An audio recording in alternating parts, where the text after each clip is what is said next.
ನಗರದ ದಕ್ಷಿಣ ಮತ್ತು ಪಶ್ಚಿಮ ಭಾಗಗಳನ್ನು ಸಂಕ್ಷಿಪ್ತವಾಗಿ ಸಂಪರ್ಕಿಸುವ 10.8 ಕಿಲೋಮೀಟರ್ ಉದ್ದದ ಪ್ರಮುಖ ದಶಪಥ ರಸ್ತೆ 2 ತಿಂಗಳಲ್ಲಿ ಸಿದ್ಧವಾಗಲಿದೆ.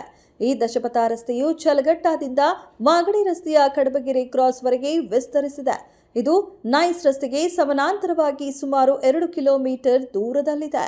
ಈ ರಸ್ತೆ ಬಿಡಿಎಯ ನಾಡಪ್ರಭು ಕೆಂಪೇಗೌಡ ಲೇಔಟ್ ಸಂಪರ್ಕ ಕಲ್ಪಿಸುವುದರ ಜೊತೆಗೆ ದಕ್ಷಿಣ ಮತ್ತು ಪಶ್ಚಿಮ ಬೆಂಗಳೂರಿನ ನಡುವಿನ ಪ್ರಯಾಣದ ಸಮಯವನ್ನು 1.5 ಗಂಟೆಯಿಂದ 10 ನಿಮಿಷಗಳವರೆಗೆ ಇಳಿಸುವ ನಿರೀಕ್ಷೆ ಇದೆ.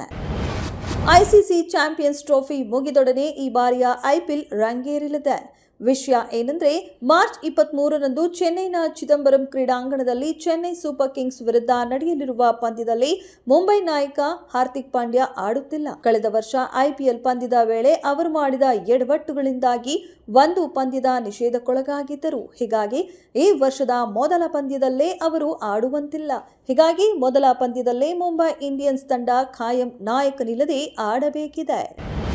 ಪ್ರಧಾನಿ ಸ್ಥಾನದಿಂದ ಮೋದಿಯವರನ್ನ ಕೆಳಗಡೆ ಇಳಿಸ್ರಿ, ಚಂದ್ರಬಾಬು ನಾಯ್ಡು ಅಥವಾ ನಿತಿನ್ ಗಡ್ಕರಿ ಪ್ರಧಾನಮಂತ್ರಿ ಆಗಲಿ ಎಂದು ಬಿಜೆಪಿ ನಾಯಕರಿಗೆ ಸಚಿವ ಸಂತೋಷ್ ಲಾಡ್ ತಿರುಗೇಟು ನೀಡಿದರು. ಮುಂದೆ ಚಂದ್ರಬಾಬು ನಾಯ್ಡು, ನಿತೀಶ್ ಕುಮಾರ್ ಇಲ್ಲವೇ ನಿತಿನ್ ಗಡ್ಕರಿ ಪ್ರಧಾನಮಂತ್ರಿ ಆಗಬಹುದು. ನಾನು ಬಿಜೆಪಿ ನಾಯಕರು ಕಾರ್ಯಕರ್ತರಲ್ಲಿ ಮನವಿ ಮಾಡ್ತೀನಿ, ಈ ಪ್ರಧಾನಮಂತ್ರಿ ಅವರನ್ನ ಕೆಳಗಿಳಿಸಿ ಬೇರೆಯವರನ್ನ ಪ್ರಧಾನಮಂತ್ರಿ ಮಾಡ್ರಿ ಎಂದು ಟಾಂಗ್ ಕೊಟ್ಟಿದ್ದಾರೆ.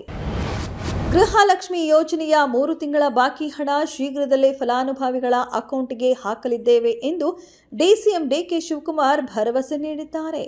ಬೆಂಗಳೂರಿನಲ್ಲಿ ಸೋಮವಾರ ಮಾತನಾಡಿದ ಅವರು, ನಾವು ಕೊಟ್ಟ ಮಾತಿನಂತೆ ನಡೆಯುತ್ತೇವೆ ಎಂದರು.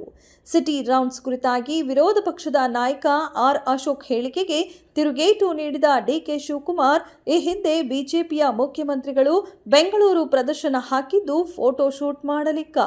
ಆಗ ಅಶೋಕ್ ಅವರು ಅವರ ಕಾರಿನಲ್ಲಿ ಕೂತು ಹೋಗುತ್ತಿದ್ರಲ್ಲ ಎಂದು ತಿರುಗೇಟು ನೀಡಿದರು.